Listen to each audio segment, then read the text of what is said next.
Bien, bonsoir. Donc, ce soir, troisième épisode dans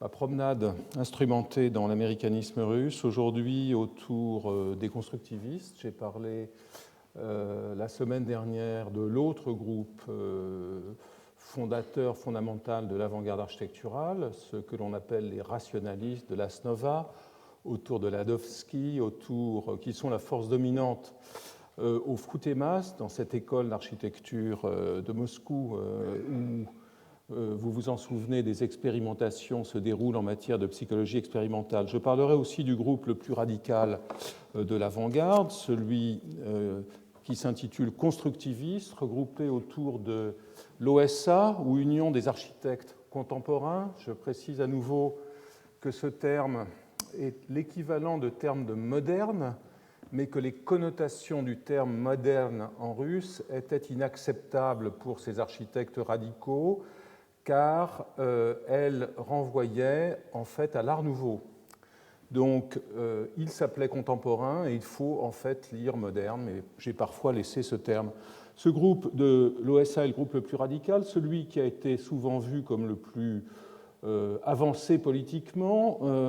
Anatole Kopp, mon vieux maître et ami, s'est intéressé moins à son discours formel qu'à la manière dont il avait été le relais du projet d'une reconstruction du mode de vie, du projet de la révolution culturelle dans la deuxième moitié des années 20. On pourrait en faire une toute autre lecture, une lecture plus formaliste, une lecture plus théorique. Et aujourd'hui, je voudrais essentiellement interroger les constructivistes quant à leur rapport au pluriel avec l'Amérique. Un peu d'histoire tout d'abord. Les constructivistes, autour de 1915, au moment de la grande exposition 010, l'avant-garde russe se clive en deux groupes assez fortement distincts. Autour de Malevitch à gauche et plutôt basé à Petrograd puis Leningrad, ce sont les suprématistes, dont je dirais que l'icône, et c'est effectivement comme une icône qu'il faut voir ce tableau, présenté en 1915 dans le coin qui est d'habitude le coin rouge des icônes dans la galerie de l'exposition 010. Leur icône, c'est le carré noir sur fond blanc de Malevitch. Les constructivistes vont se grouper autour de Tatlin, et sculpteur et non peintre, et qui s'intéressent à la matérialité de l'art et à la mise en cause, et tout en étant aussi une exhibition des matériaux de la modernité que sont le verre, le fer, comme il le fait dans ce contre-relief qui ne pourrait être plus opposé évidemment au carré noir de Malevitch à gauche.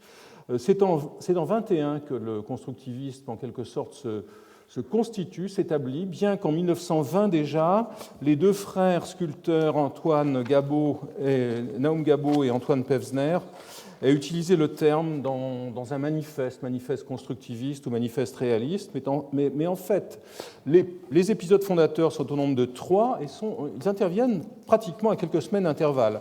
Le premier, c'est la seconde exposition de Lob Mohu, ou Société des jeunes artistes à Moscou, qui, vous le voyez, présente à la fois des sculptures et des peintures dont les éléments sont souvent des éléments métalliques empruntés à l'univers de la machine.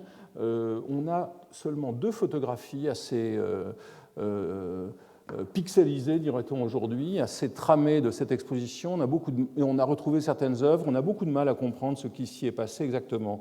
Le deuxième événement est mieux documenté et il est très intéressant, puisqu'il s'agit d'une discussion qui intervient à l'intérieur de l'Institut pour la culture artistique, ou l'INHUC, et qui voit une série d'architectes, de sculpteurs et de peintres réfléchir sur le thème composition contre construction. Est-ce que l'art révolutionnaire va rester dans le champ de la composition, ou est-ce qu'il va s'intéresser à la construction? Ici, par exemple, Ladovsky, architecte rationaliste, oppose un prisme traité sur le mode de la composition et un prisme traité sur le mode de la construction. Vous voyez qu'il est plus travaillé, qu'il a des formes plus sculpturales. Ici, Medunetsky, qui est un sculpteur, n'a aucune difficulté à opposer cette figure pseudo-cubiste à l'image d'une construction en bois et tiges de métal. Donc c'est le deuxième débat, c'est le débat central, celui qui se tient au sein de l'INHUC, qui est une dépendance du Commissariat du peuple à l'éducation. Enfin, Le troisième épisode se déroule dans une autre exposition et sur les pages d'une publication, 5 x 5 égale 25, qui regroupe 5 artistes architectes, donc Varvara Stepanova à gauche, qui dessine une des couvertures du catalogue. Il y aura au total 25 catalogues faits main. Alexandre Viesnin à droite, architecte, et dont je vais reparler. Alexander Rodchenko, dont j'ai déjà parlé, artiste et photographe. Lyubov Popova, peintre. Et Alexandra Exter, peintre aussi. Donc un groupe intéressant, et qui tous trois travaillent à définir ce que doit être une démarche constructiviste dans l'art, dans la peinture, dans la sculpture et dans l'architecture. Le terme est théorisé pour la première fois de manière tant soit peu cohérente et un peu, comment dirais, fantaisiste aussi, par un artiste graphique du nom d'Alexei Gan. Gan, qui est notamment le graphiste d'une revue intitulée Kinofot, qui est une revue très importante de l'avant-garde cinématographique et photographique. Gan est ici représenté par Varvara Stepanova sous les traits du constructeur. Et je voudrais, peut-être au risque de vous ennuyer un peu, revenir sur, ou plutôt évoquer ce qu'est le sens de ce terme de constructeur en Russie, qui ne renvoie pas simplement à la sphère du bâtiment, à la construction des édifices ou des ouvrages d'art. Ce terme de constructeur a un champ sémantique beaucoup plus vaste et en fait il renvoie à toute la sphère de l'ingénierie. On parle d'un constructeur d'automobile ou d'un constructeur d'avion, c'est-à-dire d'un ingénieur, concepteur. Le célèbre Tupolev,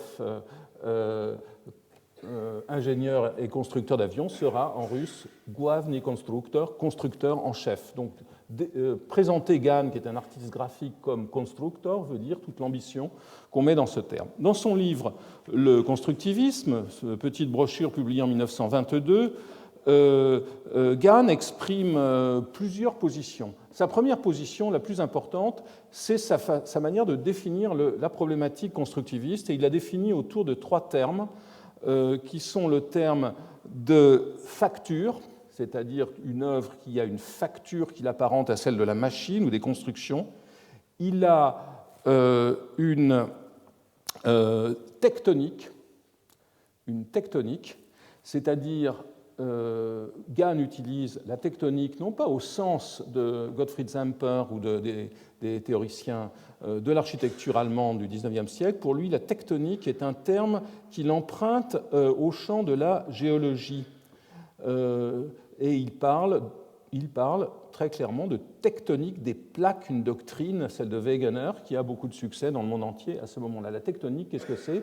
C'est la capacité des œuvres d'art à exprimer le mouvement révolutionnaire, qui est un mouvement volcanique à l'image de la lave qui met en mouvement les plaques de la tectonique. Enfin, le troisième terme, c'est le terme de construction. Les œuvres doivent être, mais ceci nous renvoie au débat de Linhook, les œuvres doivent être construites, assemblées en quelque sorte, et non composées.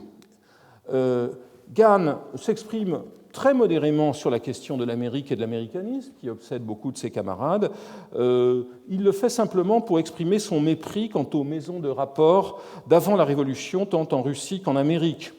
Il écrit « Elles étaient décorées au hasard, ces maisons, pour produire un effet clinquant selon les caprices éclectiques de leurs propriétaires, ou bien revêtues, selon les lubies du constructeur lui-même, d'une apparence de style, et le plus souvent, on leur donnait une allure moderne. En Amérique, ces maisons, elles se multipliaient tout simplement arithmétiquement en se dressant verticalement dans l'espace. » Alors, un des laboratoires du constructivisme, je l'ai déjà dit la semaine dernière, c'est le théâtre, et je ne résiste pas à la tentation de revenir sur l'installation de Lyubov Popova pour la mise en scène de Meyerhold en 1922 pour le Cocu Magnifique. Vous voyez cette étude qui est un collage effectué sur une planche de contreplaqué, un collage dans lequel apparaissent toute une série d'éléments qui sont des éléments, vous voyez ici des machines ou un tracteur, des éléments découpés dans des catalogues de produits mécaniques américains.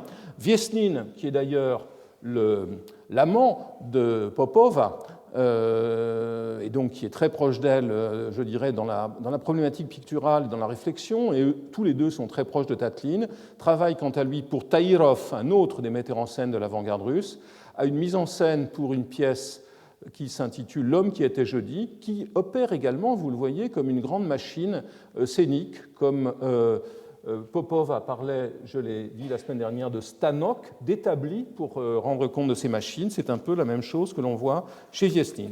Viesnin sera considéré à la fin des années 20 par Le Corbusier, lorsqu'il fera son premier voyage à Moscou en 1928, comme le père du constructivisme architectural. Et c'est effectivement Viesnin qui, pour le premier, dans les projets qu'il étudie avec ses frères Léonide et Victor, et aussi dans ses rares écrits théoriques, va problématiser cette attitude. Vous voyez ici, en 1922, un des premiers projets de grande ampleur, très, très important dans la production architecturale russe. C'est un concours qui s'organise à Moscou pour un palais du travail, pas très loin de la place Rouge, et vous voyez que le bâtiment qu'imagine Lev Yasnin est un bâtiment qui n'a rien d'unitaire, dont les composantes sont assemblées, des composantes qui sont clairement identifiées comme étant ici une grande salle de spectacle, ici une tour de bureau, sont assemblées de manière très visible. Leur tectonique est très pérétienne d'ailleurs, on y voit une ossature de béton à l'extérieur, et surtout ce sont des bâtiments, je dirais, communicants, des bâtiments qui participent pleinement de la propagande monumentale de l'époque. Deux autres projets importants des Viesnin, ce sont des projets pour de nombreux concours qui se tiennent à Moscou dans cette période. On ne construit strictement rien, très peu. En revanche, on fait énormément de concours. Ça occupe les architectes, ça met un peu d'argent dans les circuits. Et vous voyez ici un des projets des Viesnin pour un bâtiment de bureau, pour l'Arcos, qui est une société de commerce avec la Grande-Bretagne. Je parlerai de son homologue Lamtorg la semaine prochaine. Et ici, alors, un projet qui est beaucoup plus important, projet pour l'immeuble d'un journal, la Pravda de Leningrad, qui établit un siège à Moscou, construit sur une toute petite parcelle, et qui est en fait, en tant que tel, une machine. Ce bâtiment est imaginé comme une sorte de gigantesque bâti de presse d'imprimerie qui serait élevé à la verticale et sur lequel on voit apparaître un thème que j'identifiais déjà dans un projet de Leonidov la semaine dernière pour un journal aussi, le thème de l'ascenseur extérieur, qui est un thème que l'on ne trouvait pas, sauf pour les ascenseurs de chantier dans les gratte-ciel américains. Ce bâtiment est aussi une machine de propagande, c'est aussi une machine qu'il faut voir en écho à ce que les Russes savent et reproduisent du monde des journaux lumineux. Et je ne pense pas seulement à Broadway, je pense aussi à Piccadilly, à Londres, à Berlin. Donc c'est un bâtiment qui est censé être extrêmement animé la nuit et servir la propagande du régime. Alors, Viesnin sera le président de l'OSA, de l'Organisation des architectes contemporains ou modernes. La véritable cheville ouvrière sera Moïse Ginsburg, dont je parlerai beaucoup ce soir. Ginsburg est un architecte intéressant. Comme beaucoup de ses camarades qui étaient juifs, il ne pouvait pas faire d'études à cause du rigide numerus clausus des établissements universitaires russes dans l'Empire, et il fit ses études en France, marginalement, à Toulouse, et surtout à Milan. Il avait donc une très grande connaissance de l'architecture en Europe. Il avait lu beaucoup de livres qui n'arrivaient pas nécessairement jusqu'en Russie. Ses premiers travaux sont des travaux, vous voyez, d'ordre plutôt ethnographique. Ses premières publications portent sur les édifices laissés par les Tatars en Crimée. J'espère que les soudards de Poutine les ont laissés, si la Wehrmacht les a épargnés. J'évoque aussi les premiers projets de Ginsburg autour de 1915, un projet très intéressant, à mon avis, assez mystérieux dans sa genèse, qui est le projet d'une maison pour un nommé Lokshin à Eupatoria en Crimée, que Ginsburg publiera lui-même plus tard. Et vous voyez que ce bâtiment a une troublante ressemblance avec certaines maisons de Frank Lloyd Wright. J'ai notamment rapproché ce bâtiment de la maison Hertley de Oak Park. Et vous voyez l'entrée avec sa maçonnerie, avec ses bossages très, très saillants, qui est d'ailleurs un thème de Richardson que reprend Wright. Vous voyez aussi l'idée du toit débordant, bien qu'il n'y ait pas ici de fenêtre en bande, mais d'autres éléments de la maison peuvent faire penser à des maisons proches de la maison Hertley. Donc dès 1915, quelqu'un comme Ginsburg connaissait les bâtiments de Wright par les publications qui en avaient été faites en Allemagne. Je reviendrai beaucoup à nouveau sur le prisme allemand aujourd'hui. Ginsburg, en 1923, devient le rédacteur en chef d'une revue importante qui s'appelle l'Architecture, qui est la première revue post-révolutionnaire. Toutes les revues avaient cessé leur publication en 1917, elles reprennent en 1923. Cette revue est celle de la Société des architectes de Moscou, la MAO, et Ginsburg publie un article très important sur les silos à blé américains, intitulé « Esthétique de la contemporanéité ou esthétique de la modernité », illustré par ce petit dessin. Et c'est évidemment un article important puisque les silos à blé avaient été, comme on le voit ici à droite sur cette page des Annales du Werkbund publié en 1913 par Gropius, les silos avaient été un des thèmes visuels, un des thèmes fétiches des modernes dès avant la guerre de 14, repris de Gropius par Le Corbusier qui avait dans une retouche fameuse blanchi à la gouache les petits frontons de ce silo de Buenos Aires. Donc, les silos étaient un des tropes architecturaux et visuels des modernes européens, de Gropius, de Le Corbusier et de quelques autres. Cela a été magnifiquement analysé par Rainer Banham dans son livre Concrete Atlantis. Alors, Ginsburg a une position originale. Il prend tout à fait soin de ne pas reproduire les mêmes images que ses camarades occidentaux. Il va chercher dans des revues techniques russes de l'industrie des céréales d'autres photos de silos, des photos plus récentes. Celui-ci, par exemple, c'est un silo qui se trouve à Red Hook, à New York, et qui est construit après la guerre, donc n'a rien à voir avec les autres. Et surtout, il en fait une analyse assez intéressante. Ginsburg écrit notamment dans une problématique qui est assez formaliste et qui est au fond presque une paraphrase de celle de Le Corbusier, la sagesse de l'économie des matériaux et de l'énergie, la précision du mouvement des formes, du mouvement des éléments, donc de ces silos et de leurs liaisons, le langage laconique de cette forme, la franchise sans phare de leur composition et la détermination claire de l'axe de ce mouvement, du mouvement des éléments, telle est l'esthétique de la machine moderne dans laquelle se trouvent évidemment beaucoup d'indications pouvant fonder le travail des artistes. Donc le silo comme paradigme. Et dans cette phase, les bâtiments industriels européens et américains, poursuit-il, de la dernière décennie, les silos puissants, les centrales et les moteurs électriques, avec le dynamisme et la monumentalité moderne qui leur sont liés, avec leur pathos de leurs conditions de travail, avec la nudité lapidaire de leurs formes, sont des réalisations significatives. Ils constituent une conquête presque unique dans la recherche de la forme architecturale moderne. Donc, dans un premier temps, Ginsburg s'intéresse à ces silos, essentiellement dans une problématique formaliste qui correspond assez à celle de son premier livre. En 1923, le premier livre de Ginsburg, Le rythme dans l'architecture, petit opuscule très passionnant, qui était les notes des cours qu'il donnait à l'école d'ingénieurs de Moscou.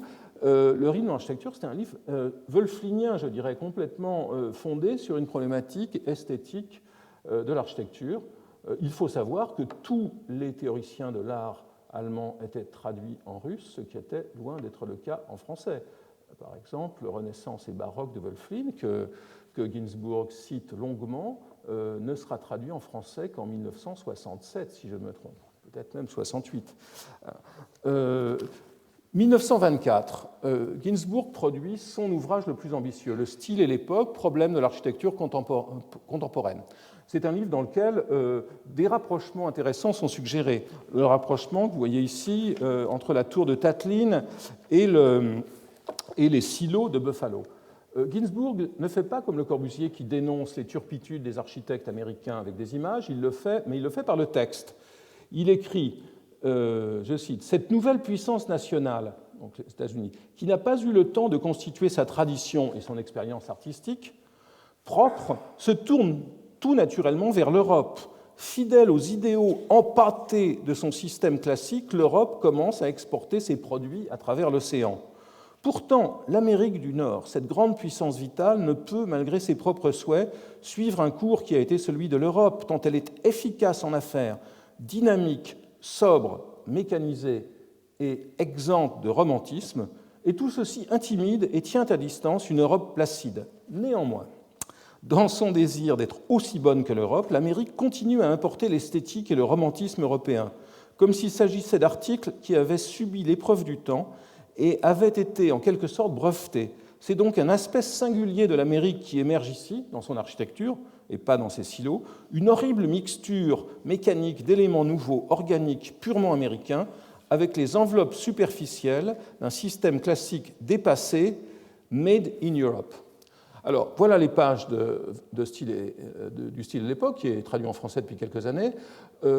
Il est intéressant de voir Ginsburg être attentif à présenter, je le disais, d'autres images de ces édifices, de s'attarder aussi sur quelques édifices américanistes ou américanisés d'Europe, comme la fabrique, l'usine Fiat du Lingotto à Turin. Là encore, la photo n'est pas celle que Le Corbusier avait publiée le premier dans Vers une architecture. Et il s'intéresse aussi, plus au-delà de l'analyse de ces bâtiments comme entités en quelque sorte statiques, comme saisies comme des images, il s'intéresse à des éléments plus dynamiques. Une des positions fondamentales du style et de l'époque, ma légende est mauvaise, une des positions les plus fondamentales du style et de l'époque, c'est de s'intéresser à ce qui met met dans un mouvement apparent certains édifices du premier constructivisme. Ici, c'est le palais du travail des Viesnines qu'on a vu auparavant, et Ginsburg en fait une analyse dans laquelle il explique que ce bâtiment est en fait en mouvement, il est comme, porté par un mouvement oblique qui l'oriente vers un plan qui lui est extérieur, au lieu d'être statiquement posé autour de son axe de symétrie. Il le compare à la petite coupe d'une église gothique. Donc ce livre, Le style et l'époque, est un programme qui propose une architecture dynamique, une architecture qui se mettrait à l'écoute des machines. Et c'est ce que va préconiser la revue SA, ou l'architecture contemporaine, lisez moderne, qui est publiée à partir de 1926 sous la direction de Ginsburg. Cette revue est extrêmement importante, elle est mise en page par Gahn, donc c'est une sorte d'œuvre d'art totale du constructivisme, et plus tard aussi par Rodchenko. Elle est publiée de 26 à 30, et elle contient des analyses, des slogans extrêmement intéressants, comme celui que vous voyez ici, avec cette composition typographique. Architecte, n'imitez pas les formes de la technique, ne copiez pas les avions, mais apprenez la méthode du constructeur. Donc il y a là une polémique vis-à-vis de ceux qui avaient observé les avions. Évidemment, Le Corbusier et ses yeux qui ne voient pas les avions dans Vers une architecture. Le Corbusier en tirait des leçons d'économie, mais n'en tirait pas de leçons structurelles du point de vue de la méthode de projet. C'est ce que les constructivistes essayent de faire. Dans cette revue apparaissent aussi d'autres aspects de l'américanisme que je cite au passage. J'y reviendrai peut-être, mais c'est dans les pages de cette revue qui avait évoqué le livre de Mendelssohn, America, livre d'images d'un architecte, comme je l'ai dit, c'est dans les pages de cette revue qu'est discuté, par exemple, le livre de Neutra, jeune architecte viennois émigré aux États-Unis et qui envoie de Los Angeles à Stuttgart en 1927 un livre passionnant qui est immédiatement commenté dans SA, dans la revue des constructivistes. Pourquoi est-il considéré comme important, au point d'être traduit en russe à partir de l'allemand? C'est ce que vous voyez à gauche, et à droite une page de cette édition. Pourquoi Neutra est-il considéré comme important? C'est que Neutra a construit son livre sur la critique de celui de Mendelssohn, avec qui il avait travaillé. Donc il tue son père Mendelssohn, il va travailler avec lui à Berlin pendant quelques années, en disant que Mendelssohn n'a rien compris à l'Amérique parce qu'il n'est resté que quelques semaines, et que lui, qui a fait le sacrifice d'y être, il a tout compris, parce qu'il a notamment travaillé dans les agences d'architecture de Chicago. Ce que vous voyez à droite, c'est une planche du livre de Neutra, version russe, avec ses propres photos du chantier d'un grand hôtel de Chicago qu'il a suivi pour l'agence de Roche et Hollabird. Donc, une autre vision de l'Amérique, et les Russes sont évidemment très avides de la partager et de la diffuser. Ce qui est remarquable, et ce qui nous montre au passage l'ampleur du champ de l'américanisme, c'est que ce livre n'est pas préfacé par un rationaliste comme Ladovsky, par un constructiviste comme Ginsburg, mais par Alexei Choussev, qui est un architecte éclectique, extrêmement doué, virtuose, mais complètement, je dirais, agnostique vis-à-vis de la modernité. Ça ne l'intéresse pas. Quand il faut être moderne, il est moderne. Quand il faudra faire le siège du GPU à Moscou, eh bien, il utilisera comme modèle le palais de Vignole à Caprarola, à côté de Rome, sans aucun état d'âme non plus. Chousseff analyse le livre de Neutra dans une préface très intéressante, mais critique ses conclusions. Neutra dit que seules les données dures, le programme et la construction doivent fonder l'architecture. Il y a de quoi plaire au constructivisme, mais ça ne plaît pas à Chousseff, qui déplore le fait qu'aux États-Unis, l'ingénieur constructeur ait remplacé l'architecte projeteur, et que donc, Chousseff conclut, il faut s'intéresser aux techniques américaines, mais pas à l'architecture américaine. Ça n'est pas le propos des constructivistes, qui s'intéressent par exemple aux pages que Neutra consacre à l'architecture de la côte ouest. Ce livre est extrêmement important, pas simplement pour les Américains, mais déjà dans sa version, pour les Russes, mais déjà dans sa version allemande, car c'est un des premiers livres qui déplace le regard de l'américanisme vers l'ouest, et notamment vers Los Angeles, au travers ici des projets d'un autre Viennois, d'un ami de Neutra, qui est ils sont encore amis à l'époque, qui est Rudolf Schindler. C'est le Pueblo Ribera à la Joya, petit ensemble très charmant et bien restauré aujourd'hui de bâtiments en parpaing qui sont un écho des pueblos indiens et dans le même temps qui ont une géométrie très viennoise. C'est ça qui intéresse les constructivistes qui ne dédaignent pas du tout ce que Chousseff condamne. Alors, maintenant, un texte extrêmement important qui est un peu le pivot de la position du groupe constructiviste autour de la question de l'américanisme. C'est un article qui est publié par Moïse Ginsburg en 1927 dans toujours la même revue, SA.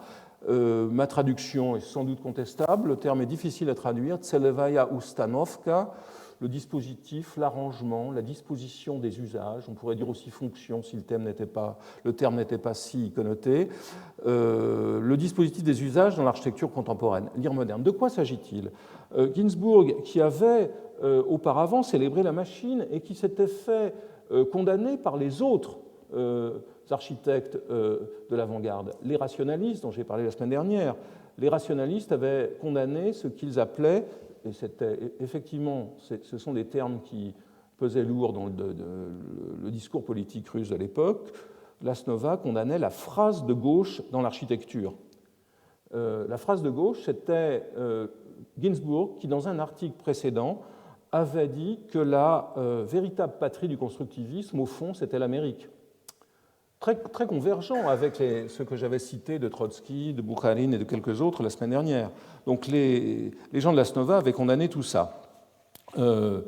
Ginsburg affirmait déjà à l'époque dans son premier texte sur le front de l'architecture moderne que l'architecte devait cesser d'être un décorateur de la vie pour devenir un organisateur, c'est-à-dire un technicien semblable aux ingénieurs de méthode sur le modèle taylorien qui se répandent alors dans les usines russes. Et c'est ce qu'il accomplit avec son texte de 27. Donc vous voyez, il présente un hangar dirigeable, des schémas d'organisation d'usine, et notamment un plan d'usine dans lequel on devine l'emplacement des machines, en évoquant directement les travaux de Gilbreth. Et je reviens ici sur cette vue d'une maquette de travail de Frank Gilbreth dans laquelle il étudie la disposition de la production dans une usine à étages multiples, en mettant en place les machines-outils et en essayant de s'intéresser au flux du produit en cours de production et au flux des ouvriers.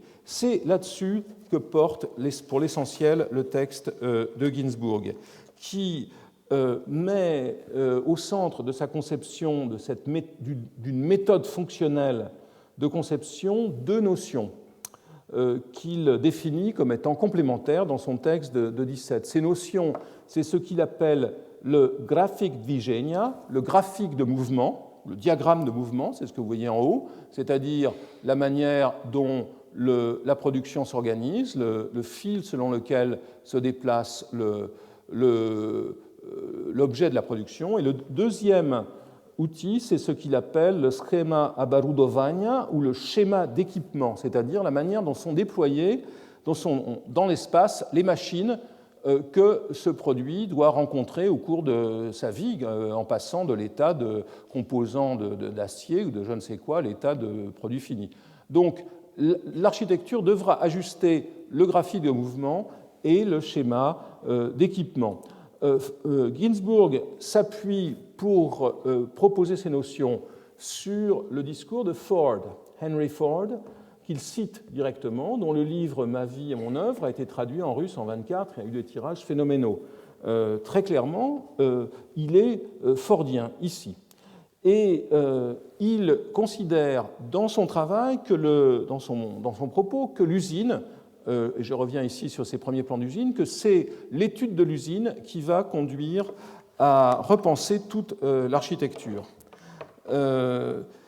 Il écrit « La destination, parfois définie par un seul mot, usine, club, habitation, etc., doit, après une analyse méticuleuse, être matérialisée et rapportée par l'architecte à un système précis de processus productifs et sociaux. Ces processus sont d'habitude associés à l'image que nous faisons de la fabrique, de l'usine, les processus sociaux de l'habitation et des bâtiments collectifs n'ont pas de différence fondamentale avec ceux de l'usine.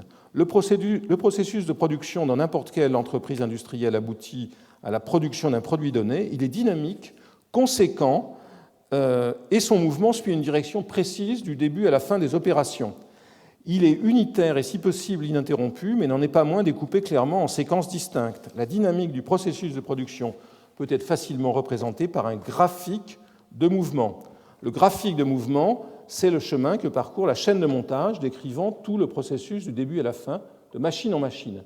Le schéma d'équipement, c'est le système des différentes machines et des outillages qui permettent de réaliser les différentes étapes du processus de production. C'est très clair.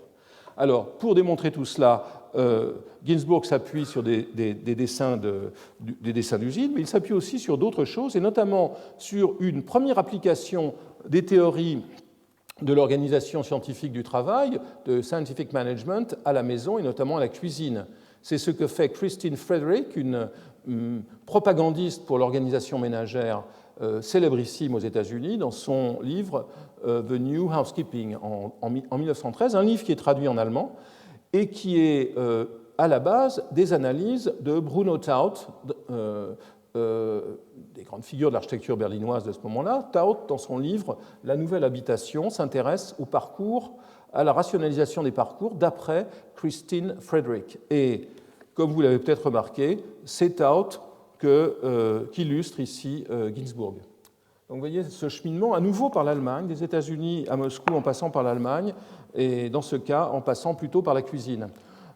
Cet article très important de Ginzburg contient beaucoup d'autres considérations, notamment, et là il se rapproche très clairement de Le Corbusier, des considérations et des Allemands sur les espaces minimaux, sur les habitacles des avions, vous voyez à droite, sur le mobilier escamotable, le mobilier mobile, qui est très important pour les Russes dans une période où les surfaces des habitations ne cessent de rétrécir. On construit très peu et l'urbanisation est galopante. Il évoque aussi, au passage, Wright, qu'il connaît bien, pour expliquer que les positions de Wright sont des positions très avancées pour ce qui est justement de cette fluidité qu'il recherche avec le graphique de mouvement.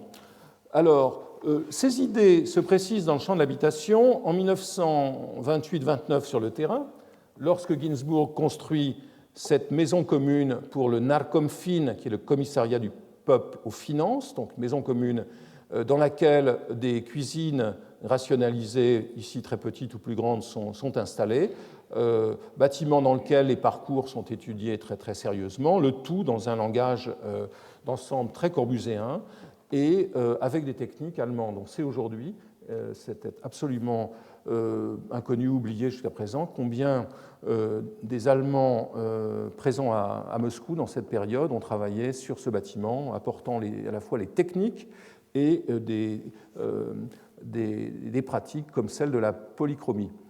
1929, Bacht et Vladimirov, qui sont deux membres de l'OSA, signent une étude très, très importante sur les maisons communes et leur équipement. Il dessine une maison commune pour plusieurs milliers d'habitants. C'est l'apogée du discours collectiviste de l'OSA, celui dans lequel Anatole Kopp a voulu voir son caractère révolutionnaire, l'idée de liquider la famille, liquider l'école, pas complètement, mais de liquider tous les modes de production de la vie quotidienne individuelle et de créer de gigantesques phalanstères modernes.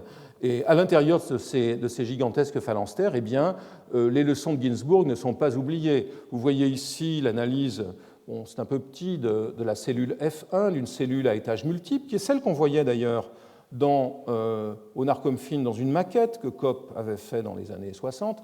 Donc cette cellule, vous voyez qu'elle est étudiée sous l'angle, c'est assez petit, du graphique de mouvement, sous l'angle des proportions aussi et sous l'angle de l'équipement. Et ici à droite, vous voyez que le réfectoire de cette grande maison commune que je montrais auparavant devient une usine à manger avec cette bande transporteuse qui apporte les assiettes de soupe aux prolétaires affamés. Le travail sur la cuisine que propose le Stroïkom, ce comité pour lequel travaillent Barthes et Vladimirov, s'arrête également sur les cuisines de manière très précise, et vous voyez qu'il oppose la cuisine confuse, traditionnelle, à la cuisine rationalisée grâce aux préceptes enseignés par Christine Frederick. Et quant à l'équipement de la maison, il est aussi de ces logements minimaux, il est aussi américain, cabine de douche américaine, petite cuisine compacte à l'américaine également. En 1934, Ginzburg publiera un dernier livre sur l'habitation, qui est un livre dans lequel ses positions constructivistes, depuis, beaucoup de choses sont intervenues, mais notamment, évidemment, la fusion des associations d'architectes, la construction d'une espèce de système unifié, étatisé, contrôlé par le parti dans le domaine de l'architecture. Donc ces remarques sont beaucoup plus, je dirais, implicites que dans ces articles des années 20. Il n'empêche que l'Amérique continue à être une référence à l'horizon, que ce soit l'architecture de Wright à Oak Park ou à Chicago, la maison Robbie, la maison Freeman à Los Angeles. Donc, en dépit de la recherche que l'on vient de voir des surfaces minimales, les solutions architecturales de Wright restent à l'ordre du jour pour lui, dans le même temps qu'il célèbre la préfabrication telle qu'elle s'est développée sur les chantiers de Francfort, mais elle s'y est développée en rapport à l'initiative d'Ernst May, qui a ensuite apporté ses méthodes de travail en Russie. Elle s'y est développée à partir d'une idéalisation du Fordisme. Et enfin, on retrouve à nouveau en 1934 cette idée des espaces minimaux, qui avait d'ailleurs été discutée dans un des premiers congrès internationaux d'architecture moderne, dont viennent ces images. Dans cette phase, une nouvelle génération de constructivistes est entrée en action. Et je voudrais évoquer deux de ces figures ici.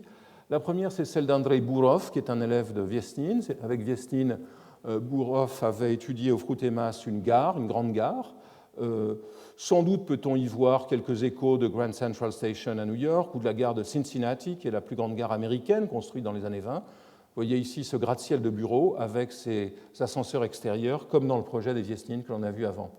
Bourov, et c'est tout à fait intéressant, travaille avec Eisenstein et il est l'architecte des décors de la ligne générale d'Eisenstein. Je vous montre ici un très court extrait de ce film. Vous voyez que le sovkhoz modèle, objet d'envie pour l'héroïne du film, la paysanne Marfa Lapkina, qui a beaucoup de mal à collectiviser son village, elle a l'impression de découvrir une scène de rêve avec ce sovkhoz moderne, dans lequel on trouve certaines formes ressemblent à des silos à blé américains et d'autres semblent être un collage assez maladroit d'éléments issus de l'architecture de Le Corbusier. Ce qui est tout à fait intéressant dans ce film, c'est quand elle va à la ville chercher le bon qui va lui permettre d'avoir le tracteur pour son village, elle découvre une ville américanisée. C'est le Gazprom, c'est l'ensemble des ministères construits à Kharkov dont j'ai parlé la semaine dernière, qui devient l'emblème du pouvoir de la bureaucratie dans une Russie qui est au seuil du plan quinquennal. Elle obtient enfin son papier, sa boumashka, qui va lui permettre d'aller acheter son tracteur, mais elle l'obtient dans un bâtiment qui symbolise l'efficacité du pouvoir et qui est un bâtiment américain. Alors, Bourov, s'est documenté et a travaillé. Vous voyez à gauche ces croquis dans lesquels il s'approprie les silos à blé que Ginsburg avait célébrés, accouplés avec un bout de Villa Savoie ici, c'est un collage assez amusant. Ici, vous voyez que les constructivistes accueillent son projet, et c'est une page de la revue SA qui commente de manière très positive l'architecture du film. Et cette architecture va circuler, ainsi que Bourhoff. Ici, à gauche, vous voyez que ce Sofrose modèle, qui est en fait un décor en carton, va être pris au sérieux par les Américains, va être publié comme un des premiers exemples d'une architecture nouvelle en Russie, dans le livre de Hitchcock en 1929. Et il figurera même à ce titre dans l'exposition du Musée d'Art moderne de 1932. Et à droite, vous voyez Bourhoff déguisé en cow-boy lorsqu'il visite les États-Unis. Je vous parlerai la prochaine fois des circonstances de ce voyage. Donc il aura l'occasion, ce sera un des rares architectes à avoir cette expérience directe de l'Amérique.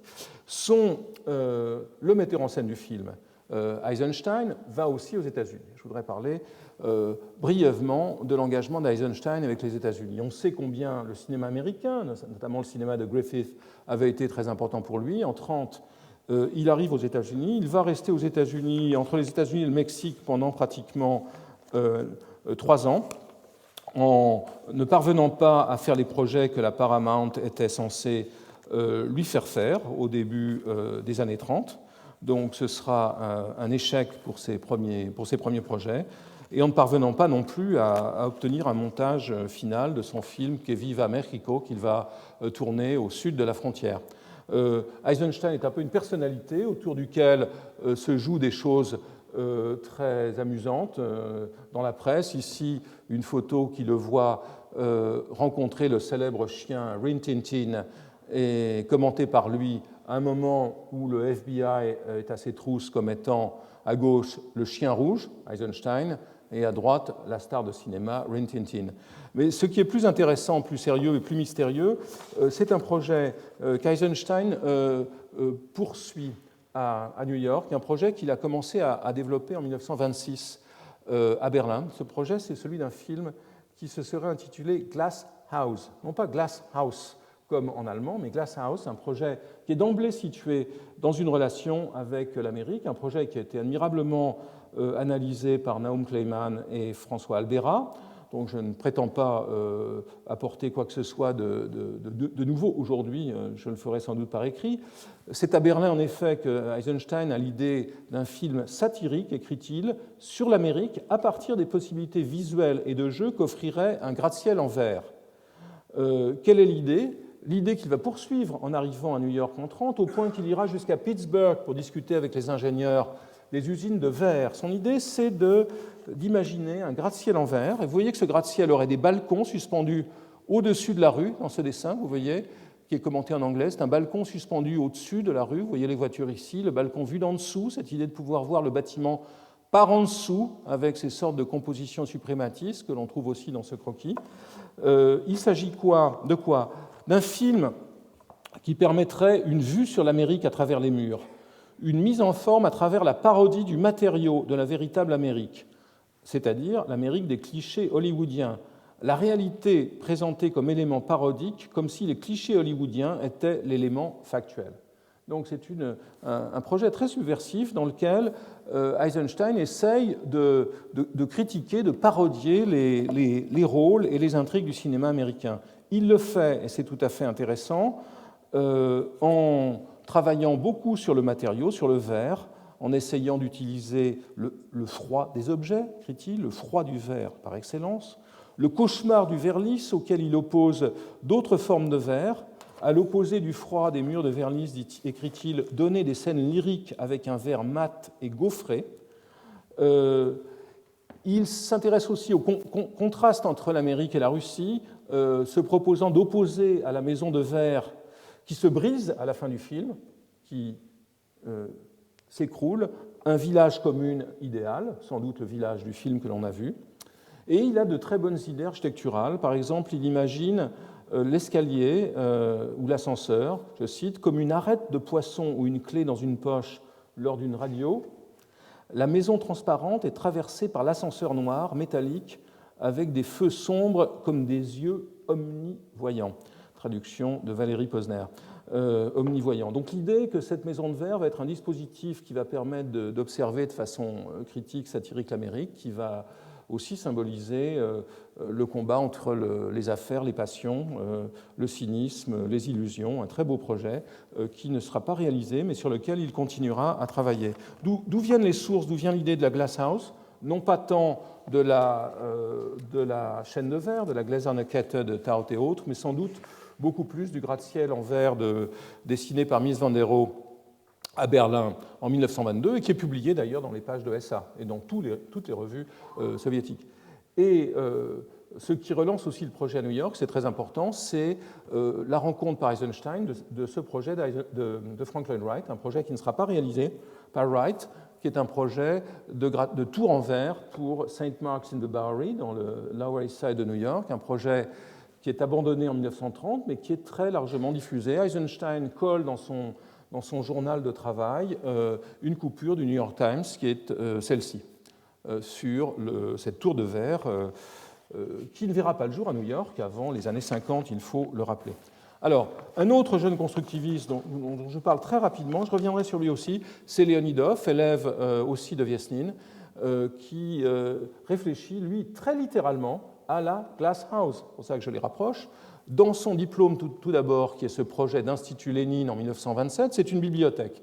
C'est l'ancêtre de la bibliothèque de Perrault, dans une certaine mesure, puisque les livres sont stockés dans des tours en verre, mais de façon volontaire, et non pas à la suite des vicissitudes du programme comme à Paris. C'est aussi un projet très remarquable par l'idée de la possibilité d'une transmission électronique à distance du contenu des livres. C'est évidemment totalement fantasmagorique à l'époque. C'est le premier projet. Un deuxième qui est aussi tout à fait remarquable et qui est un projet de concours, c'est cette maison de l'industrie, un gratte-ciel complètement en verre, dont les circulations sont extériorisées, une idée tout à fait nouvelle, et aussi, vous voyez apparaître l'idée de ce que les Américains appellent aujourd'hui le sky lobby, du foyer en plein air, c'est-à-dire l'idée de pouvoir créer des espaces publics dans la hauteur du gratte-ciel. Très, très original projet. Enfin, Leonidov participe, comme beaucoup d'autres Russes, là aussi j'y reviendrai, au concours pour un monument à Christophe Colomb à Saint-Domingue en 1929, dans lequel il est le seul à ne pas faire de bâtiment, c'est-à-dire à dissoudre complètement le bâtiment, à le réduire à une gigantesque antenne que vous voyez ici. Donc c'est une esthétique de la disparition du verre, on passe à la disparition de l'architecture dans ces projets de Leonidov. Alors, je voudrais maintenant évoquer le volet urbanistique de cette histoire, très rapidement pour conclure, en évoquant d'abord les projets de Nikolai Miliutin. Miliutin n'est pas un architecte, ou plutôt c'est un architecte frustré. Il finira ses études à la fin des années 30 avec Ginsburg, mais il est, à la fin des années 20, commissaire du peuple aux finances pour la République de Russie, et pour loger ses employés, c'est lui qui commande la maison commune de Ginsburg que l'on a vue. Il se réservera, en haut de la maison commune, ce qu'on appelle aujourd'hui en russe moderne un penthouse, un appartement à 2 étages que vous voyez ici, qui est très cassé, mais qui existe, dont la carcasse existe toujours, et dont il dessine lui-même, il n'est pas mauvais, quelques vues aquarellées. Surtout, Miliutin s'intéresse au débat sur la ville russe qui se développe dans cette période. Et c'est un débat qui porte notamment sur la question de savoir s'il faut construire des villes ou s'il faut dissoudre les villes dans le territoire, dans une application littérale du propos de Marx et d'Engels sur la suppression de la contradiction entre la ville et la campagne, une liquidation qui passerait par la suppression des villes essentiellement capitalistes. Donc certains théoriciens extrémistes sont sur cette position, pas de villes, d'autres considèrent que les villes en tant que telles sont positives et doivent être conservées, c'est ceux qu'on appelle les urbanistes. Et Miliutin a une position plutôt intermédiaire entre des urbanistes, dont je vais parler, les urbanistes, et propose de créer des villes linéaires industrielles. Pour cela, il s'appuie sur un ensemble de sources qu'il orchestre dans un livre qu'il publie en 1930. La première source, c'est l'idée de la ville linéaire, de créer des formations linéaires qui relieraient les villes existantes ou qui leur permettraient leur extension. Ce dessin de l'espagnol du madrilène Soria y Mata est publié par exemple par Lissitzky en 1930 dans un livre que connaît Miliutin. C'est l'idée d'une ville linéaire de liaison. Soria Imata avait imaginé, par exemple, de relier Barcelone et Valence par ce genre de dispositif. En 1928, dans une revue que connaît très très bien Miliutin, c'est une des rares revues d'architecture russe du moment, Lavrov, qui est un jeune architecte, publie un schéma de ville linéaire un peu différent avec des centres, qui est en fait dérivé de l'interprétation qu'en a donnée l'économiste social français Charles Gide. Vous voyez, l'idée de Soria Imata arrive à la fois directement et filtrée par Gide. Et surtout, Miliutin va la croiser avec une autre idée fordienne extrêmement importante.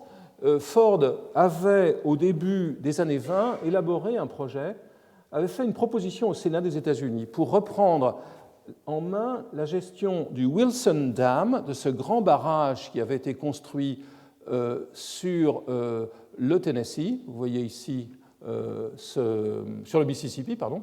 Vous voyez ici ce grand barrage, à côté duquel une gigantesque usine d'azote devait être construite pour fabriquer des munitions. Ford propose de reprendre ce projet et il en parle dans le livre que j'ai déjà évoqué, Ma vie et mon œuvre. Son idée est de créer une ville linéaire qui s'étendrait sur 75 miles et qui permettrait, où résideraient les travailleurs qui seraient affectés à des ateliers de production décentralisés. Donc l'idée de créer un territoire industriel décentralisé parallèle à un fleuve. Et c'est ce qui va inspirer Miliutin dans son livre programmatique de 1930, Socgorod, ou la ville socialiste, dans lequel il présente ses hypothèses. Il présente les sources de son raisonnement, ses hypothèses. C'est un livre, et j'évoque brièvement le background politique de tout ça, c'est un livre qui est dédié à Alexandre Smirnov, qui est un dirigeant bolchevique, qui est plutôt un boukharinien, qui est opposé à une collectivisation brutale, qui considère qu'il faut y aller avec doigté vis-à-vis de la paysannerie, et qui ne tardera pas à se faire exclure du parti avant de se faire fusiller à la fin des années 30. Les exemplaires du livre de Miliutin conservés dans sa famille ont été conservés après que la page d'hommage à Smirnov en ait été arrachée parce qu'elle devenait dangereuse dans les années qui suivirent. Alors, Miliutin propose essentiellement 3 plans, et je les montrerai rapidement, de villes, qui sont toutes des villes situées à proximité de cours d'eau, dans lesquelles la logique du plan de la ville est absolument déterminée par celle de la production. Ici, c'est la plus caricaturale. Nijni Novgorod, un projet d'usine que vont construire les Américains. Miliutin prévoit que la ville va suivre très précisément les ateliers de l'usine et se développera de manière parallèle. Donc il n'y a pas de composition ici, pas de composition urbaine traditionnelle. C'est la chaîne de montage qui dicte sa loi à la ville. Ici, c'est le même principe, c'est moins détaillé, c'est le même principe pour l'usine de tracteurs de Stalingrad, une ville linéaire dans laquelle la zone de production suit la zone résidentielle à travers une zone verte. Évidemment, ce système ne règle en rien le problème de la mobilité des ouvriers entre les postes de travail, le problème des couples qui ne travaillent pas dans le même atelier. C'est une simplification grossière, mais dessinée et calculée dans les investissements nécessaires avec la plus grande gravité par Miliutin. Enfin, un autre projet important, celui de Magnitogorsk, vous voyez le dispositif un petit peu différent puisque l'idée d'un centre-ville est conservée, qu'une zone résidentielle, la zone résidentielle est répartie de chaque côté des circulations principales. Ce qui est important quand même, c'est de noter combien que ce projet n'est pas un projet d'architecture urbaniste, mais d'un projet d'homme politique qui va devenir, par la suite, ayant été marginalisé, ayant échappé, on ne sait pourquoi, aux purges, j'ai mon hypothèse, ayant échappé on ne sait pourquoi aux purges, fera des études d'architecture à la fin de sa vie et des années 30. Un autre projet très important, ou 2 projets très importants sur lesquels je conclurai, ce sont les projets des constructivistes qui deviennent à la fin des années 20 les désurbanistes. Que s'est-il passé ? Au milieu des années 20, les constructivistes étaient les partisans de la grande ville, de la ville très dense. J'en veux pour preuve l'article d'Alexander Pasternak, publié dans le premier numéro de la revue SA. Pasternak était le frère de Léonide Pasternak, l'auteur de Boris Pasternak, Léonide c'était leur père, de Boris Pasternak, l'auteur du Docteur Jivago, architecte très fin, qui analyse dans cet article de la revue l'architecture américaine et qui notamment voit dans le gratte-ciel le prototype ou l'archétype de ce que recherchent les constructivistes, et ce qu'a souligné fort justement Anatole Kopp d'ailleurs, c'est-à-dire le condensateur social qui va permettre de précipiter les évolutions de la société. Pour Pasternak, on est en 26, le condensateur social ne peut pas être par sa nature dispersé ou étalé dans l'espace, il doit être le plus possible concentré en un seul point, ce point est le gratte-ciel. Nous ne nous étendrons pas, écrit-il, sur le programme détaillé du gratte-ciel qui est assurément bien connu de tous, il correspond avec précision au caractère de l'américain pour lequel toute perte de temps superflue est insupportable. Dans la réalité quotidienne, en raison de nos habitudes et de notre mode de vie, ce sera différent, mais le principe sera le même. À droite, Orchitovic, membre sociologue, membre de l'OSA, qui va prendre la position diamétralement opposée et qui va être le véritable théoricien du désurbanisme. Entre-temps, les constructivistes auront intériorisé le discours d'un autre réformateur et homme d'État dont je vais parler ici. Il s'agit de Valerian Obolensky, qui écrit sous le pseudonyme de Osinski et qui est un grand partisan, le partisan de l'automobilisation générale de la Russie. C'est très important. Obolensky est un homme qui a voyagé, il ira 2 fois aux États-Unis pendant sa vie, il sera aussi liquidé en 1938. C'est le créateur d'une revue qui s'appelle Za Rulium, qui existe toujours, au volant, donc revue d'automobilisme. Et il se fait connaître notamment par un texte prophétique et programmatique, l'automobile américaine ou la charrette russe, la téléga russe. Il écrit en 1928, dans la première version de son texte, « L'automobile à bon marché est l'équipage des ouvriers et des paysans » en Amérique. L'automobile à bon marché est l'équipage des ouvriers et des paysans. Chaque fermier possède sa voiture et même les ouvriers agricoles se déplacent en Ford. Et il préconise que chaque paysan soviétique échange, je cite, sa charrette classique, cet équipage universel mais totalement barbare, pour une camionnette, ce qui impliquera la construction des infrastructures nécessaires. Donc il a un modèle d'une Russie automobilisée et il se dépensera à fond pour que l'État fasse des investissements dans le domaine de la production d'automobiles, notamment avec les Américains. J'en parlerai là aussi la semaine prochaine. 2 projets des désurbanistes vont répondre à cet idéal. Ces 2 projets font suite à un article très important de Ginsburg dans la revue SA en 1929. Cet article est intitulé « Slushali », on a compris, on vous a entendu, qui est un article qui répond aux critiques qui ont été faites contre les maisons communes, dont vous vous souvenez, ces maisons communes gigantesques et dans lesquelles une sorte d'idéal de contrôle était mis en œuvre, contrôle de la vie quotidienne, de l'horaire quotidien. Les constructivistes sont critiqués sur ce point et prennent un tournant vers une société qui irait vers la collectivisation de façon plus graduelle et qui se poserait le problème de l'individualisation des modes de vie. Ils le font avec 2 projets. Le premier projet, c'est un projet pour la ville verte à côté de Moscou, qui est censée être une espèce de grande colonie de vacances pour une fraction de la population. Au lieu de faire une vraie ville verte, une ville dans la forêt, ils imaginent une ville complètement déstructurée et qui serait composée d'entités implantées dans la végétation, à côté des routes ou à côté des chemins de fer. L'année suivante, et c'est ici le projet sur lequel je voulais conclure aujourd'hui, ils participent au concours, les constructivistes, qui s'appellent désormais des urbanistes, qui ont changé le nom de leur organisation, qui s'appelle le secteur de l'architecture socialiste, et non plus l'organisation des architectes modernes. Les constructivistes proposent un schéma pour Magnitogorsk, qui est un schéma de dissolution de la ville. Vous voyez ici, vous retrouvez la forme du lac que l'on voyait dans le schéma de Milioutin, qui était à 90 degrés. Vous voyez qu'il n'y a pas de ville, il y a des usines, oui, mais il n'y a pas de ville, il y a des routes le long desquelles des petites maisons sont réparties. Et cette position, elle est théorisée par Orchitovic, qui écrit « La désurbanisation, c'est un processus centrifuge, un mouvement de rejet. Elle se fonde sur une tendance centrifuge identique dans le champ de la technique. Ford, malgré les conditions défavorables liées à la propriété privée du sol, étend sa production dans un espace marqué par la spécialisation des fabrications en fonction de la proximité des matières premières. » C'est le schéma qu'on a vu auparavant. Le produit fini est issu de la rencontre des pièces détachées dans un atelier et les ateliers eux-mêmes sont soumis à une règle centrifuge. Dans le cas de Magnitogorsk, les équipements sont répartis. C'est un dessin, une analyse qu'en a fait Kopp en bas, très pertinente, qui montre combien les équipements sont répartis selon des fréquences variables le long de ces routes. Il n'y a plus de villes, il n'y a plus que des maisons le long des routes. Orchidovitch est totalement centré sur l'hypothèse d'une utilisation de l'automobile. Il écrit que l'automobile, exigence provisoire entre l'existence de la ville et sa disparition, qui la reliera à la campagne dans un tout unique, l'automobile, il répète le terme, est le compagnon indispensable d'une industrie pas encore dispersée dans l'espace. Donc pour lui, c'est plutôt une transition, mais c'est malgré tout une politique qu'il propose.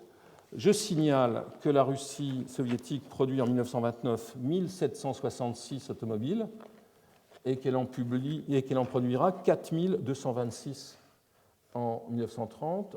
Les Américains en produisent en 1929 à peu près 2,5 millions, un chiffre qu'ils ne retrouveront d'ailleurs pas avant 1947. Donc il est clair que l'horizon transitionnel d'Orchidovitch était utopique, tout comme son idée de ne plus construire d'immeubles collectifs, mais de construire des espèces de micro-villas Savoie sur pilotis qui auraient abrité la population. Et bien évidemment, ces positions contribueront à son discrédit. Il fera l'objet d'une procédure d'exclusion de l'Union des architectes au milieu des années 30. Et comme beaucoup de ces révolutionnaires, à l'exception peut-être de Milioutine, beaucoup de ces réformateurs, il est vrai aussi que ce projet avait été dédié, le projet de Magnitogorsk, à Ryazanov, qui était un autre vieux bolchevique, mais accusé dès ce moment-là de tendance menchevique. Donc les constructivistes se seront alliés, que ce soit Milioutine ou Orchidovitch, avec des ennemis du peuple, et ils seront donc ou marginalisés, pas complètement dans le cas de Viasnil ou Ginsburg, ou marginalisés ou éliminés. Merci.